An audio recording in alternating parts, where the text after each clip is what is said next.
Here's something that should reframe how you think about money. Among U.S. billionaires, roughly 70% built their fortune themselves, mostly through owning a business or owning assets. And almost none of them got there purely by collecting a salary. The common thread isn't luck, it's ownership. And today I'm giving you a simple 4-bucket system anyone can use on any income to start owning things the way they do. The 25-15-50-10 split. No hype, no gimmicks, just what actually moves the needle with your money. I'm Jim, and this is where we talk straight about it. Bucket 1 is growth. 25% of every paycheck routed straight into things that increase in value before it ever has the chance to just disappear into random spending.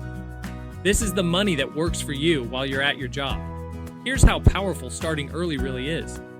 Devin starts investing $200 a month at age 20. Marcus doesn't start until 30, so he puts in more $300 a month to try to catch up. Both stop at 60. Marcus ends up contributing $108,000 in total. Devin only contributes $96,000. But assuming a 10% average annual return, roughly the S&P 500's long-run historical average, Marcus's account grows to about $678,000. Devin's grows to over $1.26 million. Devin put in $12,000 less and ended up with nearly $600,000 more, purely because of a 10-year head start. So where does this 25% actually go? Think of it as a ladder, low risk to high risk. Index funds first, simple, boring, and where most people should start. Then real estate or REITs. Then building a high-income skill, which might be the fastest return of all, since no one can take a skill away from you. Further up, an online business, then individual stocks. And right at the top, higher risk alternative assets like crypto. Find to dabble in with money you can afford to lose, but not where real long-term wealth gets built. And where you hold this money matters just as much as what you buy. In the US, a Roth IRA lets you invest money you've already paid tax on, and every dollar it earns comes out completely tax-free in retirement. The 2026 contribution limit is $7,000 a year if you're under 50. Even a billionaire has used this account. Peter Thiel turned an early $2,000 Roth IRA into more than $5 billion tax-free by holding early PayPal and Facebook shares inside it. Most of us won't get that kind of outcome, but the tax treatment is exactly the same for everyone. There's also the 401k, pre-tax contributions, and if your employer offers a match, that's free money you should always take. Once the account is set up, a simple 3-fund approach covers most people. A U.S. stock index fund, an international stock index fund, and a bond fund for stability. Automated every payday, so you never have to think about it again. Bucket 2 is stability, 15%. The money that keeps you in the game when life throws something unexpected at you. Picture someone in their late teens who needs a car, takes out a loan with zero savings cushion, and 3 months later, the engine fails. With no backup, that one repair turns into more debt, more stress, and a full year of financial setback.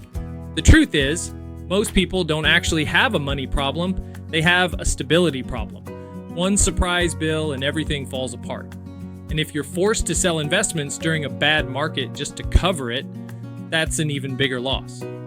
Here's how to size it.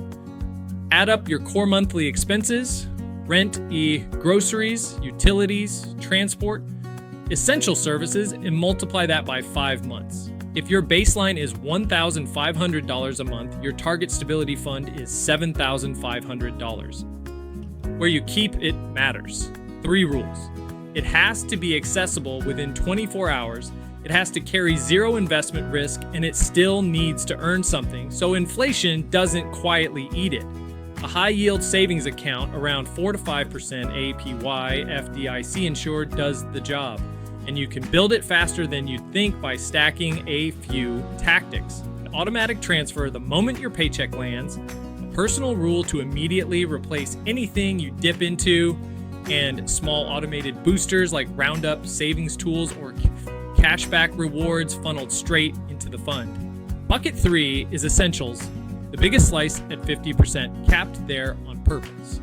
Right now, nearly half of people earning $150,000 or more, and roughly 6 in 10 earning $100,000 to $150,000 still say they're living paycheck to paycheck. Proof that income alone doesn't protect you if the spending grows to match it. Picture two people the same age, same rough income. One looks wealthy. Designer clothes, always out spending, but quietly overdue on payments. The other looks completely ordinary, but has real money quietly growing in the background. Wealth isn't what you see, it's what you don't see. So what actually counts as essential? Rent or mortgage, groceries, utilities, transport, insurance, basic clothing, the things that keep you alive and functioning.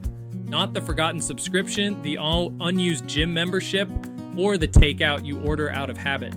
If you want the biggest impact, focus on the two categories that move the needle most. Housing.